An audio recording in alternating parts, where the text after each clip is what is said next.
வணக்கம். டெல்லி செல்லும் தமிழ்நாடு முதலமைச்சர் ஸ்டாலின். பிரதமரின் வருகையை ஒட்டி கன்னியாகுமரியில் பாதுகாப்பு ஏற்பாடுகள்.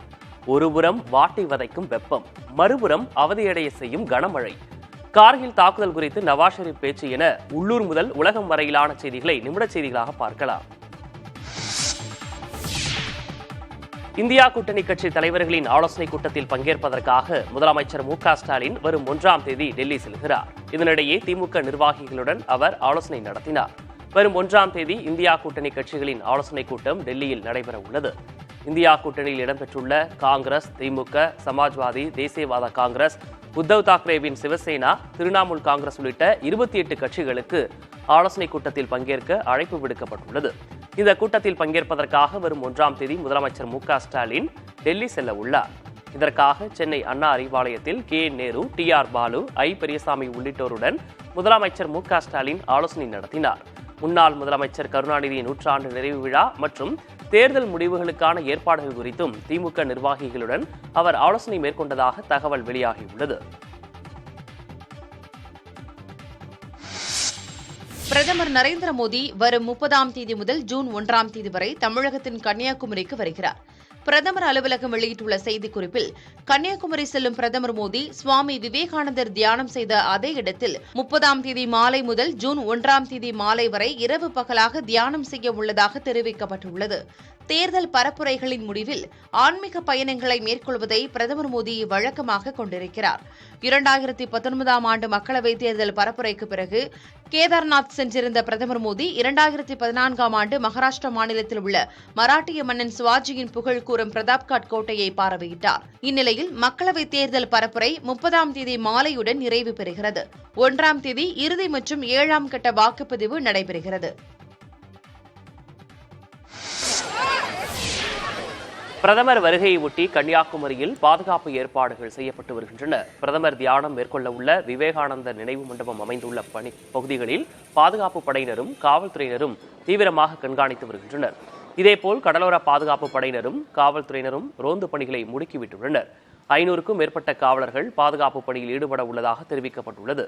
நாளை பிற்பகல் கன்னியாகுமரிக்கு வரும் பிரதமர் மோடி கடலில் அமைந்துள்ள விவேகானந்தர் பாறையில் வரும் 31ஆம் தேதி முழுவதும் தியானத்தில் ஈடுபடுகிறார்.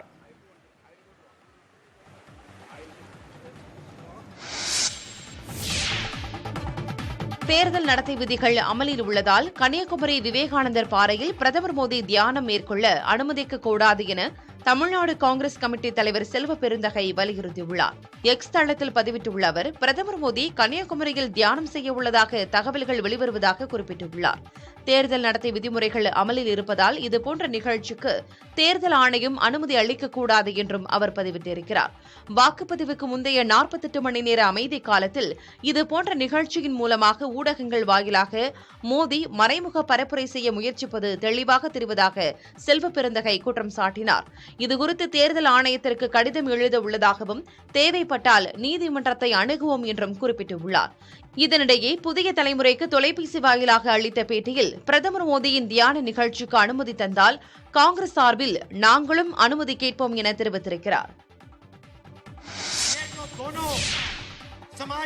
ஜூன் 4ஆம் தேதிக்கு பிறகு பாஜக மற்றும் பிரதமர் மோடிக்கு குட் பை சொல்லும் நிலை வரும் என காங்கிரஸ் மூத்த தலைவர் ராகுல் காந்தி தெரிவித்துள்ளார். எக்ஸ் தளத்தில் அவர் வெளியிட்டுள்ள பதிவில், மக்களை ஏமாற்றும் போலி ஆன்மீகவாதிக்கு இன்னும் 7 நாட்கள் மட்டுமே எஞ்சியிருப்பதாக தெரிவித்துள்ள ராகுல் காந்தி, இந்தியா தெளிவான வலுவான வெற்றி பெறும் என்று கூறியுள்ளார். பாரதிய ஜனதாவிடமிருந்து நாடு சுதந்திரம் பெறும் என்றும் நாட்டின் உண்மையான நல்ல காலம் வெகு விரைவில் வரப்போவதாகவும் ராகுல் காந்தி பதிவிட்டுள்ளார். பிரதமர் நரேந்திர மோடி மீண்டும் ஆட்சிக்கு வந்தால் எதிர்க்கட்சித் தலைவர்கள் அனைவரும் கைது செய்யப்படுவார்கள் என டெல்லி முதலமைச்சர் அரவிந்த் கெஜ்ரிவால் தெரிவித்திருக்கிறார். பாஜக குறித்து விமர்சித்த அவதூறு வழக்கில் டெல்லி அமைச்சர் அதிஷி நேரில் ஆஜராக டெல்லி நீதிமன்றம் சம்மன் அனுப்பியுள்ளது. இது தொடர்பான செய்தியை தனது எக்ஸ் வலைதள பக்கத்தில் பகிர்ந்துள்ள டெல்லி முதலமைச்சர் அரவிந்த் கெஜ்ரிவால், சர்வாதிகாரத்தினால் முற்றிலும் பொய்யான வழக்குகளில் ஆம் ஆத்மி கட்சியின் ஒவ்வொரு தலைவர்களாக கைது செய்யப்பட்டு வருவதாகவும், பிரதமர் மோடி மீண்டும் ஆட்சிக்கு வந்தால் எதிர்க்கட்சித் தலைவர்கள் அனைவரும் கைது செய்யப்படுவார்கள் என்றும் குறிப்பிட்டுள்ளார். ஆம் ஆத்மி கட்சியை காப்பாற்ற வேண்டும் என்று அல்ல, நாட்டை சர்வாதிகாரத்திலிருந்து காப்பாற்ற வேண்டும் என்பதே தனது நோக்கம் என்றும் அரவிந்த் கெஜ்ரிவால் தெரிவித்திருக்கிறார். தமிழ்நாட்டில் 3 நாட்களுக்கு வெப்பம் அதிகரித்து காணப்படும் என வானிலை ஆய்வு மையம் தெரிவித்துள்ளது. தமிழ்நாட்டில் சென்னை மீனம்பாக்கம், நுங்கம்பாக்கம், திருத்தணி, வேலூர், திருப்பத்தூர், மதுரை நகரம், மதுரை விமான நிலையம், நாகப்பட்டினம், தஞ்சாவூர், கடலூர், பரங்கிப்பேட்டை ஆகிய இடங்களில் வெயில் சதம் அடித்தது. புதுச்சேரியிலும் 100 டிகிரி வெப்பம் பதிவானது. அதிக அளவாக சென்னை மீனம்பாக்கத்தில் 106.34 ஃபாரன்ஹீட் வெப்பம் பதிவானது. வங்கக்கடலில் உருவான புயல் மற்றும் வெப்பச்சலனம் காரணமாக தமிழ்நாட்டில் பரவலாக மழை பெய்து வந்த நிலையில் கடந்த 3 நாள்களாக வெயில் தமிழ்நாட்டில் கோரதாண்டவம் ஆடி வருகிறது. அடுத்த 3 நாட்களுக்கு இதே நிலை நீடிக்கும் என்றும் 2 முதல் 3 டிகிரி அளவிற்கு வெப்பம் அதிகரிக்கும் என்றும் வானிலை ஆய்வு மையம் தெரிவித்துள்ளது. கோடை வெப்ப அலை வட இந்தியா முழுவதும் தொடரும் நிலையில் டெல்லியில் அதிகபட்ச வெப்பம் 118 டிகிரி ஃபாரன்ஹீட்டாக பதிவானது. சராசரியாக டெல்லியில் அதிகபட்ச வெப்பம் 113 டிகிரி ஃபாரன்ஹீட் என்கிற அளவில் இருந்ததாக வானிலை ஆய்வு மையம் தெரிவித்தது. வடமேற்கு டெல்லியில் உள்ள முங்கேஷ்பூர் பகுதியில் அதிகபட்சமாக 118.4 டிகிரி ஃபாரன்ஹீட் வெப்பம் பதிவானது. இந்த பகுதியில் தொடர்ச்சியாக டெல்லியின் பிற பகுதிகளை விட வெப்பம் அதிகமாக பதிவாகி வருகிறது. டெல்லியில் புறநகர் பகுதியில் உள்ள நஜப்கர் மற்றும் நரேலா ஆகிய இடங்களில் 114 டிகிரி ஃபாரன்ஹீட் என்கிற அளவில் வெப்பம் பதிவாகி உள்ளதாக வானிலை ஆய்வு மையம் தெரிவித்துள்ளது. ராஜஸ்தான், ஹரியானா, பஞ்சாப், உத்தரப்பிரதேசம், பீகார், மத்திய பிரதேசம் மற்றும் குஜராத் உள்ளிட்ட பல்வேறு மாநிலங்களில் கடும் வெப்பம் நிலவி வருகிறது. இதில் ராஜஸ்தான் மாநிலத்தில் உள்ள பாலோடி பகுதியில் அதிகபட்சமாக 121.6 டிகிரி ஃபாரன்ஹீட் வெப்பம் பதிவாகியுள்ளது. இது நாட்டிலேயே மிகவும் அதிகபட்ச வெப்பம் என வானிலை ஆய்வு மைய அதிகாரிகள் தெரிவித்தனர். கேரளாவில் தொடர்ந்து மழை பொழிந்து வரும் சூழலில் கோட்டயம் மற்றும் எர்ணாகுளம் மாவட்டங்களுக்கு அதி கனமழைக்கான ரெட் அலர்ட் எச்சரிக்கை விடுக்கப்பட்டிருக்கிறது. அதே சமயம் பத்தனம்திட்டா, ஆலப்புழா மற்றும் இடுக்கி ஆகிய மாவட்டங்களுக்கு மிக கனமழைக்கான ஆரஞ்ச் அலர்ட் எச்சரிக்கையை வானிலை மையம் விடுத்திருக்கிறது. கேரளாவில் தென்மேற்கு பருவமழை ஜூன் முதல் வாரத்தில் தொடங்கலாம் என்று கூறப்படும் நிலையில் கொச்சி, திருவனந்தபுரம் உள்ளிட்ட பகுதிகளில் கனமழை பொழிந்து வருகிறது. இந்நிலையில் திருவனந்தபுரம், கொல்லம், திருச்சூர், பாலக்காடு, மலப்புரம், கோழிக்கோடு ஆகிய மாவட்டங்களுக்கு கனமழைக்கான மஞ்சள் அலர்ட் எச்சரிக்கை விடுக்கப்பட்டிருக்கிறது. தொடர் மழையால் தாழ்வான இடங்களில் தண்ணீர் தேங்கியிருப்பதால் பொதுமக்கள் கடும் அவதியடைந்திருக்கின்றனர். மண் சரிவு போன்ற விபத்துகள் ஏற்பட வாய்ப்பு இருப்பதால் மக்கள் எச்சரிக்கையுடன் இருக்குமாறு மாநில அரசு அறிவுறுத்தியுள்ளது. கேரள மாநிலம் திருவனந்தபுரம் சுற்றுவட்டார பகுதிகளில் பொழிந்த கனமழையால் வீடுகளுக்குள் தண்ணீர் புகுந்தது. அம்மாநிலத்தின் பல்வேறு பகுதிகளிலும் கனமழை பொழிந்து வருகிறது. குறிப்பாக கோட்டயம் மற்றும் எர்ணாகுளம் மாவட்டத்திற்கு வானிலை மையம் ரெட் அலர்ட் விடுத்தது. இந்நிலையில் திருவனந்தபுரம் பகுதிகளில் கனமழை வெளுத்து வாங்கியதால் மக்கள் கடுமையாக பாதிக்கப்பட்டனர். குறிப்பாக அருவிக்கரை, வாழவிளை உள்ளிட்ட இடங்களில் வீடுகளுக்குள் தண்ணீர் புகுந்தது. குடியிருப்பை சுற்றி தண்ணீர் குளம் போல் தேங்கியதால் மக்கள் வெளியேற முடியாமல் தவித்தனர். அங்கு முதியவர் ஒருவரின் அறையில் தண்ணீர் சூழ்ந்திருக்க அவர் கட்டிலில் முடங்கியிருக்கும் காட்சி மழையின் தீவிரத்தை உணர்த்தியது.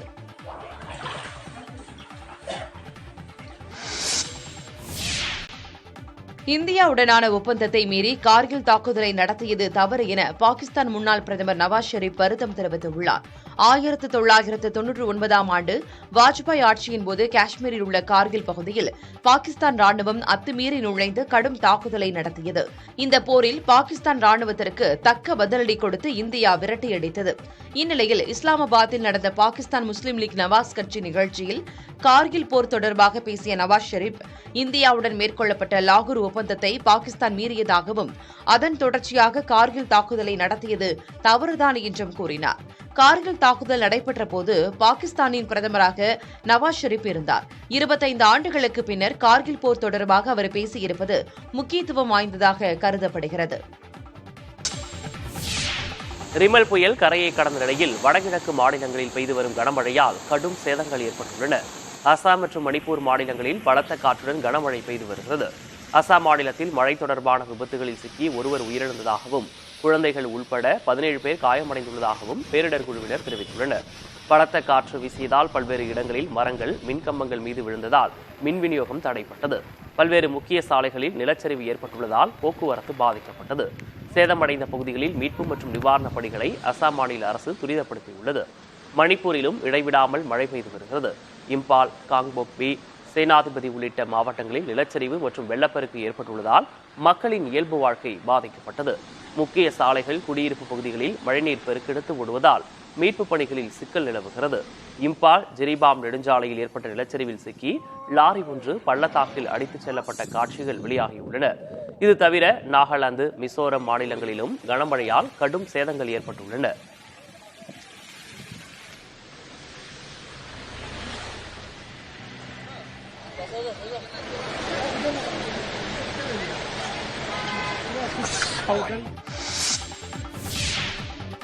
மிசோரம் மாநிலத்தில் கனமழை மற்றும் நிலச்சரிவு காரணமாக ஒரே நாளில் 25 நபர்கள் உயிரிழந்தனர். ரிமல் புயல் வங்கதேசம் அருகே கரையை கடந்த நிலையில் இந்தியாவின் வடகிழக்கு மாநிலங்களில் கனமழை வெளுத்து வாங்கியது. மிசோரம் மாநிலத்தின் ஐசால் மாவட்டத்தில் கனமழை காரணமாக கல்குவாரியில் நிலச்சரிவு ஏற்பட்டது. இதில் 22 நபர்கள் மண்ணில் புதைந்து மாயமாகினர். மீட்புப் பணிகள் தீவிரமாக நடைபெற்ற நிலையில் 2 சிறார் உட்பட 14 நபர்கள் உயிரிழந்த நிலையில் சடலமாக மீட்கப்பட்டனர். மேலும் நிலச்சரிவில் சிக்கிய 8 நபர்களை தேடும் பணி தீவிரப்படுத்தப்பட்டிருக்கிறது. இது தவிர மாநிலத்தின் பிற இடங்களில் மழை பாதிப்பு காரணமாக 11 நபர்கள் உயிரிழந்தனர். இதன் மூலமாக ஒரே நாளில் 25 நபர்கள் உயிரிழந்திருப்பதாக மிசோரம் அரசு வட்டாரங்கள் தகவல் தெரிவிக்கின்றன. இதனிடையே உயிரிழந்தவர்களின் குடும்பத்தினருக்கு தலா 4 லட்சம் ரூபாய் வழங்கப்படும் என அம்மாநில முதலமைச்சர் லால் துகாமா அறிவித்துள்ளார். கர்நாடக முன்னாள் அமைச்சர் ரேவண்ணாவின் பிணையை ரத்து செய்ய கோரி சிறப்பு புலனாய்வு விசாரணைக் குழு புதிய மனுவை தாக்கல் செய்திருக்கிறது. மதச்சார்பற்ற ஜனதா தளம் கட்சியின் எம்பியான பிரஜ்வல் ரேவண்ணா பாலியல் புகாரில் சிக்கினார். இதனைத் தொடர்ந்து புகார் அளித்த பாதிக்கப்பட்ட பெண்ணை கடத்திய வழக்கில் கைதான பிரஜ்வலின் தந்தை HD ரேவண்ணா பிணையில் விடுவிக்கப்பட்டார். ரேவண்ணா வீட்டில் பணிபுரிந்த பெண் ஒருவர் கொடுத்த புகாரின் பேரில் அவர் மீது பாலியல் வன்கொடுமை சட்டத்தின் கீழ் வழக்கு பதிவு செய்யப்பட்டது. இந்த வழக்கில் கைதாவதிலிருந்து தப்பிக்க ரேவண்ணா முன்ஜாமீன் பெற்றார். இந்நிலையில் சாட்சிகளை கலைக்கும் வகையில் ரேவண்ணா செயல்பட்டு வருவதாக கூறி அவருக்கு வழங்கப்பட்ட பிணை மற்றும் முன்ஜாமீனை ரத்து செய்ய வேண்டும் என கர்நாடக உயர்நீதிமன்றத்தில் சிறப்பு புலனாய்வு விசாரணைக் குழு புதிய மனுவை தாக்கல் செய்திருக்கிறது. மனு மீதான விசாரணை வரும் 31ஆம் தேதி நடைபெறும் என தெரிவிக்கப்பட்டுள்ளது. இதற்கிடையில் தன் மீது பதியப்பட்ட வழக்குகளை ரத்து செய்ய கோரி ரேவண்ணா கர்நாடக உயர்நீதிமன்றத்தை அணுகியுள்ளார். பெண் கடத்தல் வழக்கில் கர்நாடக முன்னாள் அமைச்சர் ரேவண்ணாவின் மனைவி பவானி ரேவண்ணா முன்ஜாமீன் கோரி தாக்கல் செய்த மனு மீது பெங்களூரு நீதிமன்றத்தில் இன்று விசாரணை நடைபெறுகிறது. நேற்றைய தினம் நடந்த விசாரணையின் போது பவானியை இவ்வழக்கில் கைது செய்ய வாய்ப்பு இருப்பதால் அவருக்கு முன்ஜாமீன் வழங்க வேண்டும் என அவரது தரப்பு வழக்கறிஞர் கேட்டுக் கொண்டார். அப்போது குறுக்கிட்ட நீதிபதி கைது செய்ய வழக்கு பதிவு செய்திருக்க வேண்டிய அவசியமில்லை என்று கூறியதுடன் எந்த காரணத்திற்காக பவானி விசாரணைக்கு அழைக்கப்பட்டார் என்பதை தெரிவிக்க SIT குழுவிற்கு உத்தரவிட்டார். SIT குழுவினர் பதில் மனு தாக்கல் செய்ய உத்தரவிட்டு வழக்கு விசாரணையை இன்றைய தினத்திற்கு ஒத்திவைத்தனர். மதச்சார்பற்ற ஜனதா தளம் கட்சியின் MP ரேவண்ணா மற்றும் அவரது தந்தை HD ரேவண்ணா மீது பாலியல் புகார் அளித்த பெண்ணை கடத்திய வழக்கில் ரேவண்ணாவின் மனைவி பவானி ரேவண்ணா உடந்தையாக இருந்ததாக கூறப்படுகிறது. இந்த விவகாரத்தில் பவானி ரேவண்ணாவிற்கு கர்நாடக சிறப்பு புலனாய்வு விசாரணைக் குழு சம்மன் அனுப்பியிருந்த நிலையில் அவர் விசாரணைக்கு ஆஜராகவில்லை. ஏதுமில்லா ஒன்றை பிரச்சனையாக்கி வெற்றி பெற நினைக்கும் பாரதிய ஜனதாவின் முயற்சி ஒடிஷாவில் பயன்படாது என அம்மாநில முதலமைச்சர் நவீன் பட்நாயக் தெரிவித்திருக்கிறார். ஒடிஷா மாநிலத்தில் நடந்த தேர்தல் பரப்புரை கூட்டத்தில் நவீன் பட்நாயக் பேசினார். இதன்போது வயது முதிர்வால் ஏற்பட்ட தளர்வில் அவரது கை நடுங்கியது.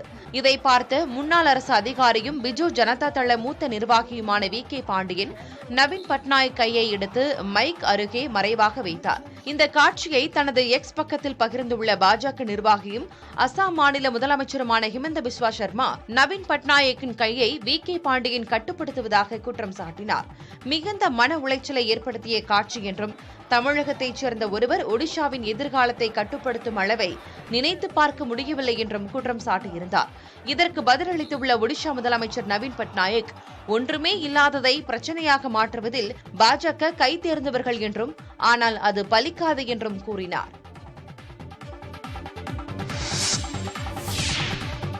ஜம்மு காஷ்மீரின் சலால் அணை திறக்கப்பட்டதை அடுத்து தண்ணீர் சீறி பாய்ந்து வெளியேறிய காட்சி வெளியாகியுள்ளது. காஷ்மீரின் ரியாசி மாவட்டத்தில் தொடர் மழை காரணமாக சலால் அணைக்கு நீர்வரத்து அதிகரித்தது. அணை முழு கொள்ளளவை எட்டியதை அடுத்து அதன் உபரி நீர் செனாப் நதியில் திறக்கப்பட்டது. செனாப் நதியில் சீறி பாயும் தண்ணீரின் வேகத்தால் அங்குள்ள நீர்மின் நிலையத்தில் மின் உற்பத்தி தொடங்கியுள்ளது. மலைகளுக்கு நடுவே உள்ள சலால் அணையிலிருந்து தண்ணீர் வெளியேறும் காட்சிகள் சமூக வலைதளங்களில் வேகமாக பரவி வருகின்றன.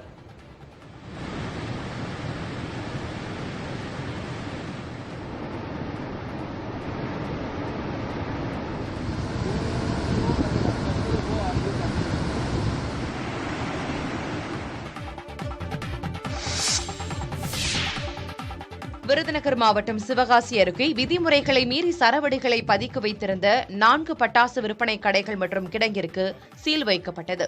தீப்பெட்டி மற்றும் பட்டாசு தொழில் தனி வட்டாட்சியர் திருப்பதி தலைமையிலான அதிகாரிகள் சிவகாசி பகுதியில் உள்ள பட்டாசு ஆலைகள் மற்றும் விற்பனை கடைகளில் ஆய்வு செய்தனர்.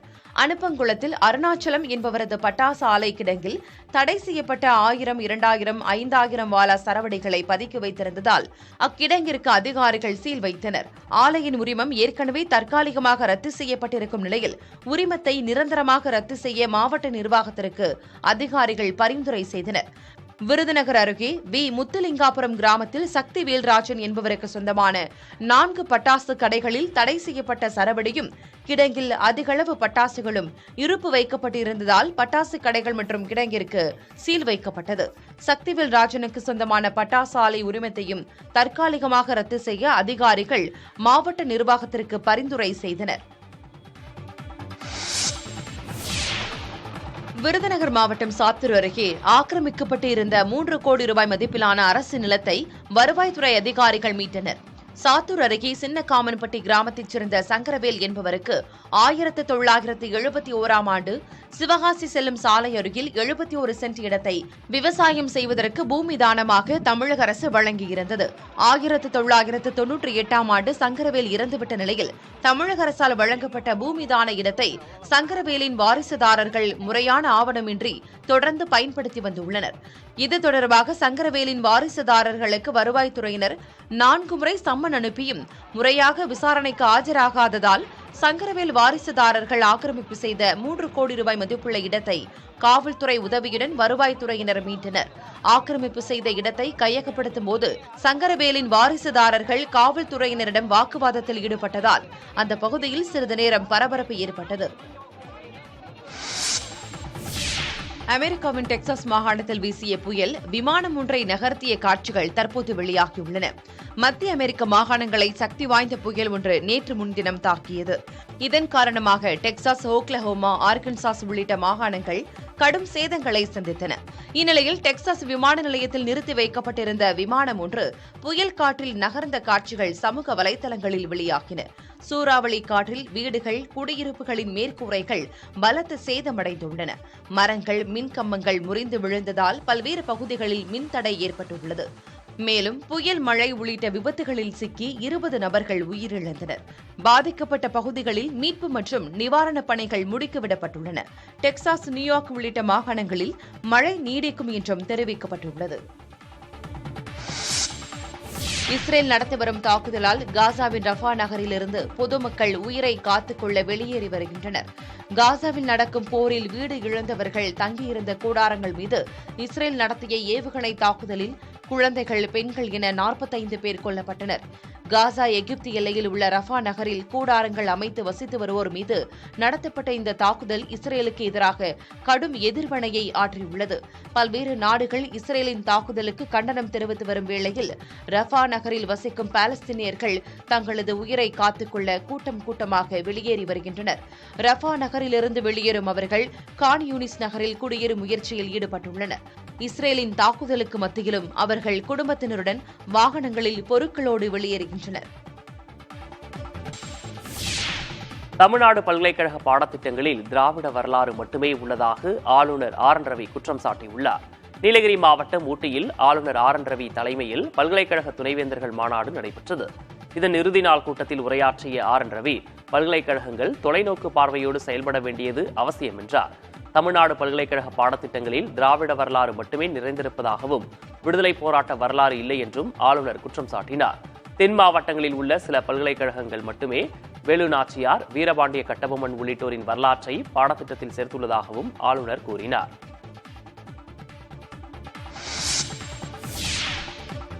கலைஞர் கனவு இல்ல திட்டத்தின் கீழ் 1 லட்சம் வீடுகள் கட்டுவதற்கான வழிகாட்டு நெறிமுறைகள் வெளியிடப்பட்டுள்ளன. கலைஞர் கனவு இல்லம் திட்டம் தொடர்பான அறிவிப்பு கடந்த பிப்ரவரி 19ஆம் தேதி சட்டப்பேரவையில் வெளியானது. அதன்படி 2024-25 நிதியாண்டில் ஒரு வீட்டுக்கு 3,10,000 ரூபாய் என்ற அளவில் 1,00,000 வீடுகள் கட்ட 3,100 கோடி ரூபாய் நிதி ஒதுக்கி வழிகாட்டுதல்களை ஊரக வளர்ச்சித்துறை வெளியிட்டுள்ளது. வீடுகள் அனைத்தும் 360 சதுர அடி அளவில் சமையலறையுடன் இருக்க வேண்டும் என்றும் ஒரு வீட்டுக்கான தொகை 3,50,000 ரூபாய்க்குள் இருக்க வேண்டும் எனவும் தெரிவிக்கப்பட்டுள்ளது. ஓலை அல்லது ஆஸ்பெட்டாஸ் கூரைகள் அமைக்கக்கூடாது எனவும் வீட்டின் சுவர்கள் செங்கல், ஏஏசி பிளாக் உள்ளிட்டவற்றால் கட்டப்பட்டிருக்க வேண்டும் என்றும் அறிவுறுத்தப்பட்டுள்ளது. கிராம ஊராட்சி தலைவர், ஊராட்சி மேற்பார்வையாளர் உள்ளிட்டோர் அடங்கிய குழு அனைத்து குடிசைகளையும் ஆய்வு செய்து தகுதிகள் அடிப்படையில் பயனாளிகளை தேர்வு செய்ய வேண்டும் என தெரிவிக்கப்பட்டுள்ளது. பிரதமரின் வீடு கட்டும் திட்டத்தில் 25 முதல் 50 வீடுகள் நிலுவையில் இருந்தால் அந்த ஊராட்சி இந்த ஆண்டுக்கான கலைஞரின் கனவு இல்ல திட்ட ஒதுக்கீட்டில் சேர்க்கப்படாது என தெளிவுபடுத்தப்பட்டுள்ளது. தமிழகத்தில் குடிசை வீடுகளில் குடியிருப்போருக்கு புதிதாக கான்கிரீட் கூரையுடன் கூடிய வீடுகளை கட்டித்தருவதே இதன் நோக்கம் என அரசு தெரிவித்துள்ளது.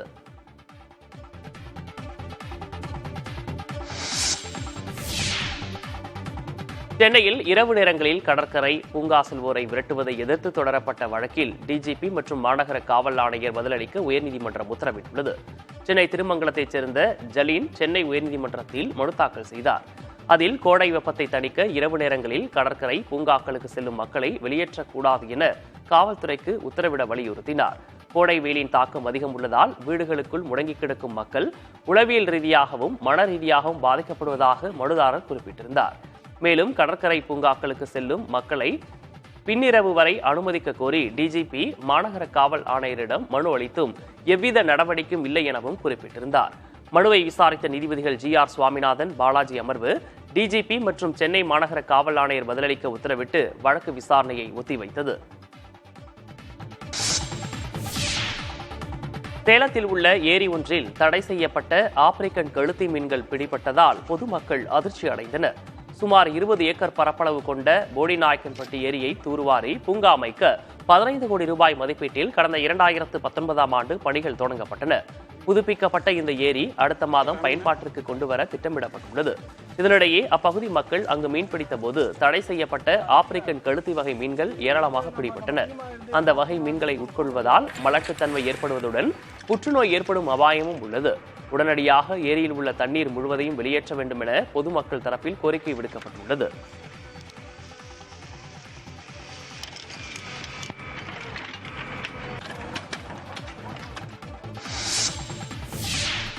சூரிய சக்தி மற்றும் காற்றாலை மின் உற்பத்தி குறைந்ததால் சேலம் மாவட்டம் மேட்டூரில் உள்ள 600 மற்றும் 840 மெகாவாட் அனல்மின் நிலையங்களில் மின் உற்பத்தி தொடங்கியது.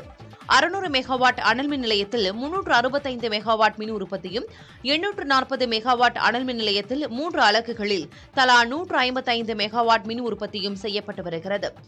4வது அலகில் கொதிகலன் குழாயில் ஏற்பட்ட வெடிப்பு காரணமாக மின் உற்பத்தி நிறுத்தப்பட்டுள்ளது. 2 அனல்மின் நிலையங்களிலும் 1440 மெகாவாட் மின் உற்பத்திக்கு பதிலாக தற்போது 830 மெகாவாட் அளவு மின் உற்பத்தி செய்யப்பட்டு வருகிறது. சோலார் மற்றும் காற்றாலை மின் உற்பத்தி அதிகரிப்பால் மேட்டூர் அனல்மின் நிலையத்தில் மின் உற்பத்தி நேற்று முன்தினம் முற்றிலுமாக நிறுத்தப்பட்ட நிலையில் மீண்டும் உற்பத்தியை தொடங்கியிருக்கிறது. ரேஷன் கடைகளில் மே மாதத்திற்கான பாமாயில் துவரம்பருப்பை ஜூன் முதல் வாரம் வரை பெற்றுக்கொள்ளலாம் என தமிழக அரசு அறிவித்துள்ளது. பாமாயில் துவரம்பருப்பு தட்டுப்பாடு என செய்திகள் வெளியான நிலையில் தமிழ்நாடு அரசு விளக்கம் அளித்துள்ளது. அதில் தேர்தல் நடத்தை விதிகள் காரணமாக பாமாயில் துவரம்பருப்பு கொள்முதலில் காலதாமதமானதாக தெரிவிக்கப்பட்டுள்ளது. குடும்ப அட்டைதாரர்களுக்கு மே மாத ஒதுக்கீட்டை இம்மாத இறுதிக்குள் வழங்க நடவடிக்கை எடுக்கப்பட்டுள்ளதாகவும் தேவையான அளவு பாமாயில் துவரம்பருப்பு கொள்முதல் செய்யப்பட்டு கிடங்குகளுக்கு அனுப்பி வைக்கப்பட்டு வருவதாகவும் அரசு கூறியுள்ளது.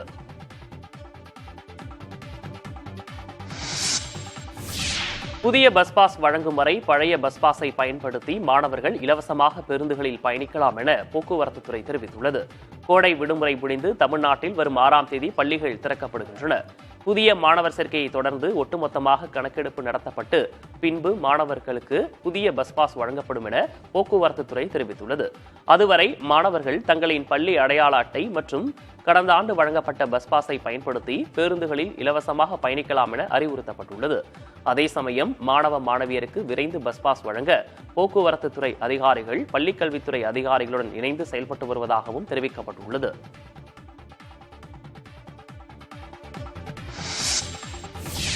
புதுச்சேரி முதலமைச்சர் ரங்கசாமியின் புதுப்பிக்கப்பட்ட அம்பாசடர் காரில் அவரோடு பயணித்து துணைநிலை ஆளுநர் CP ராதாகிருஷ்ணன் மகிழ்ந்தார். 1997ஆம் ஆண்டு ரங்கசாமி முதன்முதலாக அம்பாசடர் காரை வாங்கினார். அமைச்சராக இருந்த அவர் அக்காரை வாங்கிய பின் முதலமைச்சராக உயர்ந்தார். பின்னர் புதிய ரக கார்களை வாங்கி பயன்படுத்தி வந்தாலும் அம்பாசிடர் காரின் மேல் உள்ள பிரியத்தால் அதனை விற்காமல் இருந்து வந்தார். இந்த நிலையில் ரங்கசாமி தனது அம்பாசிடர் காரை புதுப்பிக்கும் முயற்சியில் இறங்கினார். அந்த கார் தூத்துக்குடியில் உள்ள பணிமனைக்கு கொண்டு செல்லப்பட்டு புதுப்பிக்கப்பட்டது. இதுகுறித்து அறிந்த புதுச்சேரி துணைநிலை ஆளுநர் CP ராதாகிருஷ்ணன் ரங்கசாமியை தொடர்பு கொண்டு அக்காரில் சேர்ந்து பயணிக்க விருப்பம் தெரிவித்துள்ளார். இதனையடுத்து அம்பாசிடர் காரில் ஆளுநர் மாளிகைக்கு சென்ற ரங்கசாமி அங்கிருந்து CP ராதாகிருஷ்ணனை அழைத்துக் கொண்டு புதுச்சேரி நகர பகுதிகளில் வலம் வந்தார். துணைநிலை ஆளுநரும் முதல்வரும் ஒரே காரில் பயணித்ததை கண்டு மக்கள் வியப்படைந்தனர்.